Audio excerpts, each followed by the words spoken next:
Hey guys, welcome back, it's Ripe again. In today's video, a manager Karen assumes that I am an unpaid intern and abuses me at work. She ends up slapping me but did not realize that I am actually her boss and own the company. Here is what happened to this entitled Karen. The title story starts like this. Some things I just want to explain before I get started so everything else in the story makes sense. I own a company, but I'm not always in the country. I leave hiring and the handling of employees to somebody else most of the time, and because of that I don't know all of the staff and they don't all know me. The other thing I just want to quickly mention is that I have a bit of a baby face, so despite my age being nearly 40, I still get confused as a college kid a lot of the time. With all that out of the way, let's get into the story. So I just came back to the country after about 8 months away and was itching to get back to the office and see what has been going on. Due to the pandemic a few years back, a lot of staff has changed and things are finally getting back to where they were before. In these 8 months I was gone, about 6 staff had been hired. One of them was a manager that for this story I will call Karen. If you don't know why I decided that was her name, you will understand soon. I was trying to slowly introduce myself to all the employees I had never seen before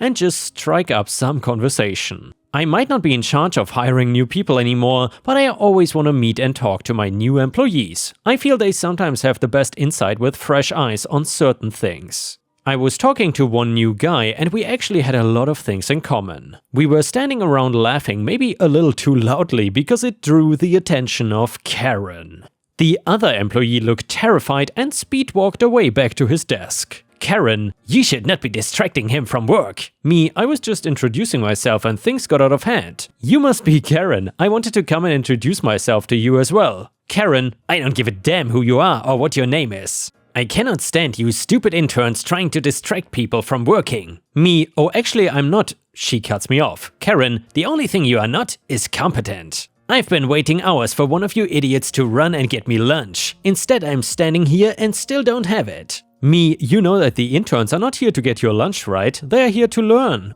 I got a very sensitive spot when it comes to how most people in the world treat interns and get away with it, despite it not always even being legal. Unpaid interns are not slaves and they have to be learning something. Not running out and getting people coffee and lunch like most people think they are for. Karen, don't you dare talk back to me like that. I've read your performance review and it's disgusting. You are doing a horrible job and I have half a mind to fire you. I bet that will look good for whatever college credit you are trying to get. Fired as an unpaid intern for being so stupid and useless. Me, if you want to fire me, fine. Just tell me one more thing before you do that. What's my name? Karen, I don't need to answer to you. You're a nobody and getting on my last nerve. You got 3 seconds to get back to work or I swear that I will make your life a living hell. I will make you clean the bathrooms and stay till the middle of the night filing paperwork. Me, I thought I was being fired. I had a crap-eating grin on my face and was honestly having a little too much fun riling Karen up. I was getting ready to drop the news about who I was, but I guess my last comment must have pushed her over the edge. I did not even see it coming until way too late and I felt the sting of her hand as she slapped me across the face. Indents from her rings visible as everybody that saw went quiet, most knowing who I was and couldn't wait to see Karen get crapped on. As I found out later, all the employees rightfully hated her and she was always using threats and intimidation against people, especially the interns. I told her that before I was just gonna make sure she was fired. After the slap though, I was not gonna show any mercy and I called the police on her for assault. When they arrived, my face still had a hand imprint on it, so it was obvious that I had been slapped. Karen did not even try to deny that she did it and instead claimed that I was an intern and I was threatening her. She felt unsafe and had to slap me in order to protect herself. I told the police that I owned the business and did not attack first like she was claiming. I had cameras in the office and I was more than willing to let the officers go into the security room and take a look for themselves. I had another employee take one of them down because Karen had started a new round of screaming. She told them that I was lying and not the owner because I was clearly just a college kid trying to get an internship. I had proof of course, and when it finally dawned on her that I was telling the truth, she had the face of knowing that she screwed up. She begged me not to press charges, but I did not listen and of course pressed charges against her for assault. I had the video proof as well, about 6 employees that saw the entire thing and made statements about the whole thing. referring to only having bad experiences with her and me being a good boss. Karen really couldn't say anything aside from the fact that she didn't know I was the owner and assumed I was an intern. Admitting that she didn't care about hating an intern did not make her look good or remorseful in court. With the money I could spend on lawyers, I made sure that she was destroyed, and in the end she got put behind bars for assault and battery. I can only hope that she doesn't look at some young prison guard and assume that he is an intern as well. The last thing she wants is pissing off somebody that can turn a blind eye to bad things happening. Later is when I found out that nobody liked Karen and everyone was happy that she was gone. Even the employees I had just met that same day told me that I was a good boss. I also don't blame the person in charge of hiring for my company, because I know that Karens can sometimes put a sweet as pie act on when they want to. Only then to unleash their true form once they have the position of power they crave. I really cannot think of anything I missed, so I hope you enjoyed this story and agree that Karen deserved what she got in the end. And yeah, Ripe Stars, I would definitely agree with that, because I especially hate these kinds of people that are in positions of power and then look down on employees and especially unpaid interns, even though unpaid interns are always one of the backbones of a company. They can be incredibly important. Anyway, if you enjoyed the story, please don't forget to like the video and maybe even leave a comment. Thank you so much. And the next one is another revenge story. This happened a few years ago, right after I graduated college. I would make an 8-hour drive home a few times a year to see family, usually over the holidays. During these trips there was only wilderness, fields, mountains and tiny towns along the way. During one of these trips I stopped at a gas station to get some food and I apparently lost my debit card, or it was stolen. It was a card I never used and looked identical to my main one, so I did not notice it missing until later when I get a call from my bank and I see my account overdrafted. Being fresh out of college making $12 per hour, the $400 was a huge deal. I worked at a credit card processor at the time, so I had a very unusual familiarity with how credit card transactions worked. This was a debit card but ran as credit. I could have done a chargeback of course, but I knew that merchants were fined $15 for each chargeback on top of the return, and got a ding on their record with Visa, MC, Amex, etc. If they had too many chargebacks, they would have their processing revoked and incur heavy fines. Merchants are usually mom and pop shops and are usually innocent in the matter, so I decided to give them a call. Also, the charges all came from the same gas station that I lost it at, so I suspected it was an employee who found/stole my card and was stupid enough to use it at work. I wanted to let the manager/owners know so they could keep an eye out for unscrupulous employees. Employee theft is unfortunately common and is not brought to light until a customer brings it up. I thought I would just give them a call and ask for the refund. Easy. I call and a woman answers. So then I asked to speak with a manager and she says she is the manager. I explained that I had lost my card at that location and someone had later used my card there. I said I didn't want to accuse anyone, but I think one of her employees had the card and she may want to investigate. I also said I would like a return for all the purchases to save them the hassle of a chargeback. When I usually work with managers in this situation, they are very willing to help and take employee theft very seriously. Well, instead I am met with hostility and insults. She told me that I probably deserved it for losing my card in the first place and not noticing, and I deserved this lesson. She interrupted me and told me to basically go F myself and none of her employees would steal from me. Getting a real bad feeling, I ask for the number of the owner. She says there is no owner. What? By now I'm shaking in anger, so I tell her I'm calling the police and I hang up. She tries to call me back and I don't answer. By now I am angry, crying. I have a feeling I know who did it, but now I need to prove it. I had no intention of calling the cops because what cops care about? Some petty credit card theft? No, not really. It's incredibly hard to prove and most cops have murder and crap to worry about. Lucky for me, this is in the middle of nowhere, population 100 or something. First, I call my bank and ask if they have the record of the exact times the card was used. They gave me the times down to the minute. I then call the police and get a very friendly woman. It seems she's not busy and actually listens to my story, including the hostile manager. I ask if she's able to go look at the surveillance tapes or something. She says the store is 5 minutes away and she will stop by. I guess she felt sorry for me or was bored, but I will take it. She says she will give me a call if she finds anything. I eagerly await her call but was not expecting much. A couple days go by and I get a call from the nice officer lady. She says that she went by the store and reviewed the footage. At the exact times I told her, the cameras caught the hostile manager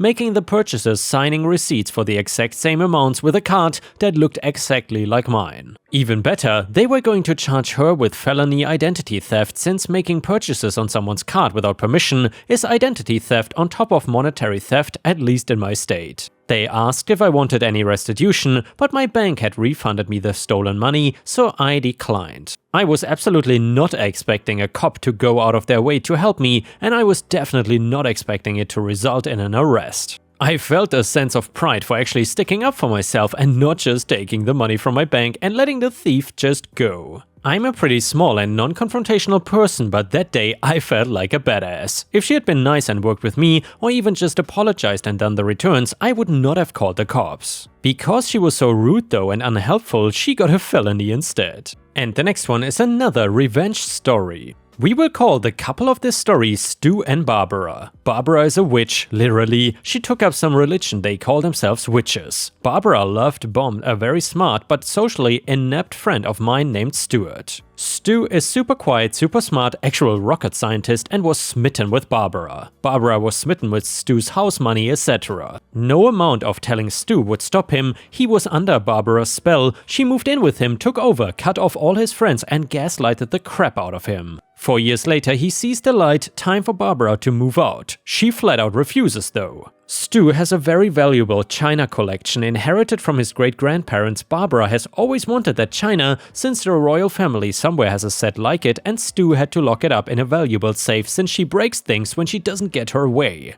When her eviction notice time was up, we helped pack up Barbara's stuff, stacked the boxes in the garage in her parking place, and then changed the house locks. Stuck around to see Barbara finally getting the boot. The evil genius in our bunch got a bright idea. We took a bunch of "warning, extremely fragile" stickers from my shop and stuck them on the boxes and wrote "Stu's China" on the boxes with a big black Sharpie. Barbara comes out with her sister, and another harpy/witch friend sees the boxes in the garage and blows up. Argument in the yard, she cannot get in the house and she starts losing it. When she gets in her SUV, she sees the boxes again, backs up and rams them so hard it broke through the wall into a storage room behind. She's not done, she backs up and rams the boxes and wall again. We are already on the phone to police and it's caught on a home surveillance camera. She rammed her own stuff. The cops were not amused, wanted to know why boxes were mislabeled. We said we reused the boxes from Stu's original move-in since they were handy.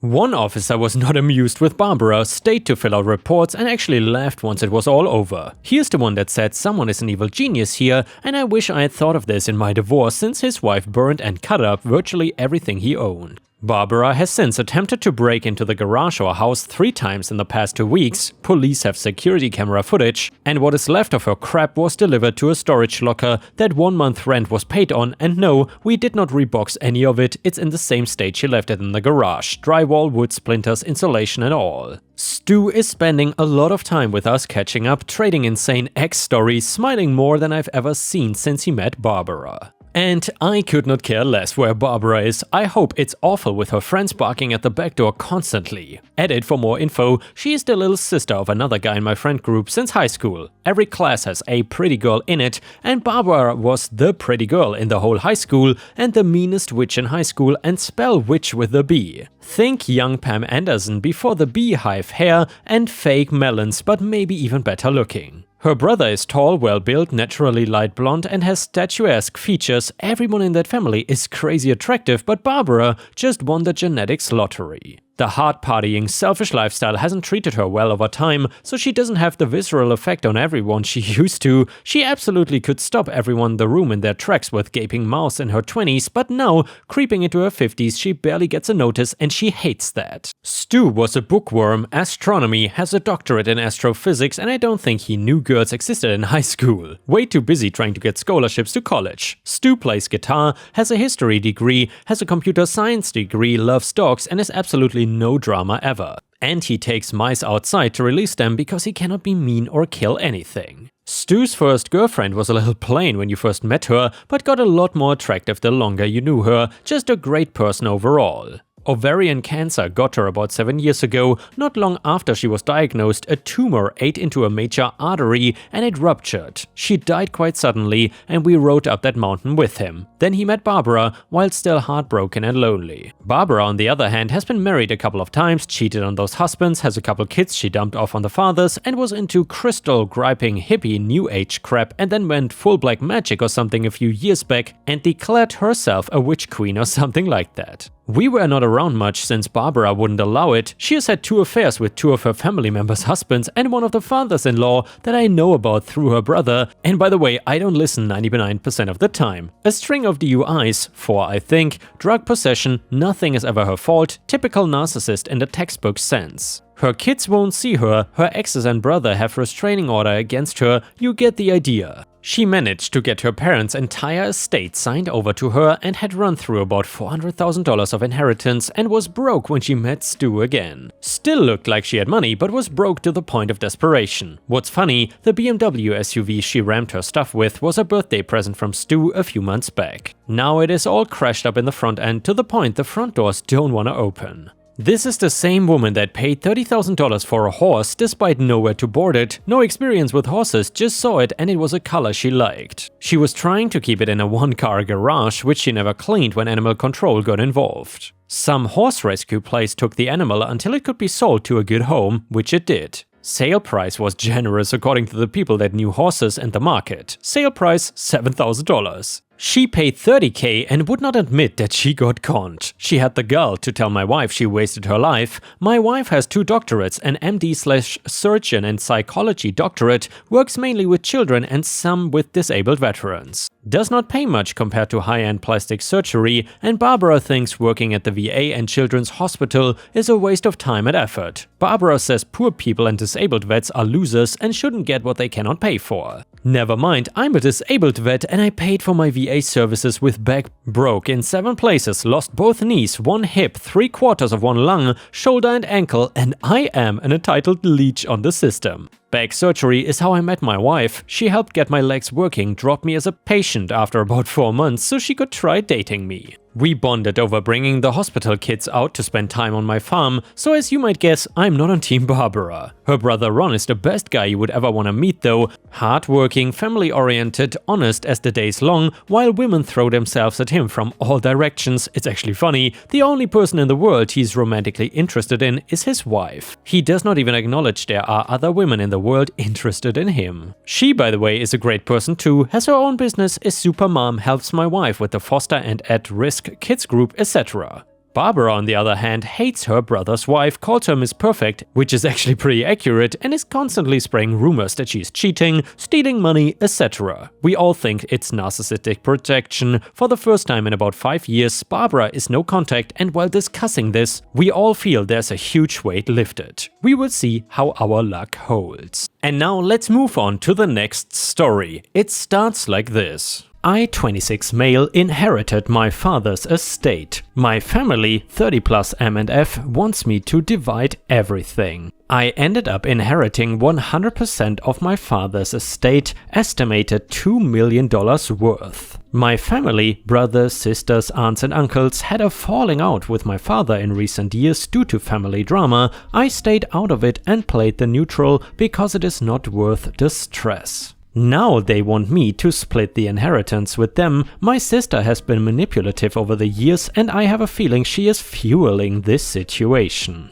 Everyone is claiming my father changed his will out of anger and demanding I split everything equally. He changed his will 3 years ago without my knowledge and left everything to me. He passed unexpectedly.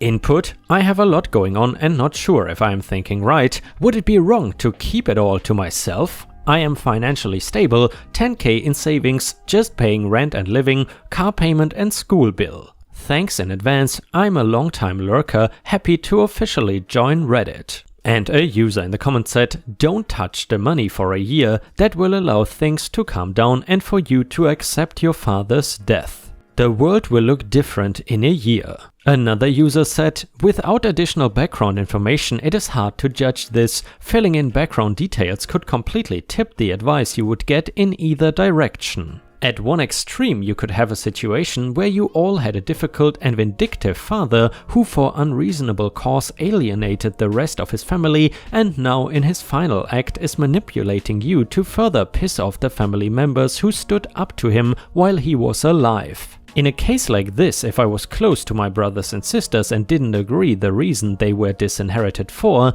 then I would evenly split the money. At the other extreme, you could have greedy siblings who you are not close to and who weren't close to your dad. You might think that the family drama was avoidable and more their fault than your dad's, and that they are not entitled to any of his money. You wouldn't be wrong to keep it for yourself, it is legally your money. Realistically though, you would have to accept that you will be forever poisoning your relationship with your siblings if it is not evenly split. Whatever issue they all had with your dad, you will now be taking his side by taking the money. Maybe if you are not close to your family that is worth it to you, the advice to take some time to think about this is useful. Having been on the non-inheriting side of an uneven family, will I say that I don't see much point in giving a token amount to your siblings. Anything less than an equal share is probably going to be taken badly, and then you are out both the money and the family. Edit update, thank you to everyone for your thoughts and advice. I was worried that I was doing wrong by planning on keeping the estate to myself, but you all helped confirm that I was thinking straight.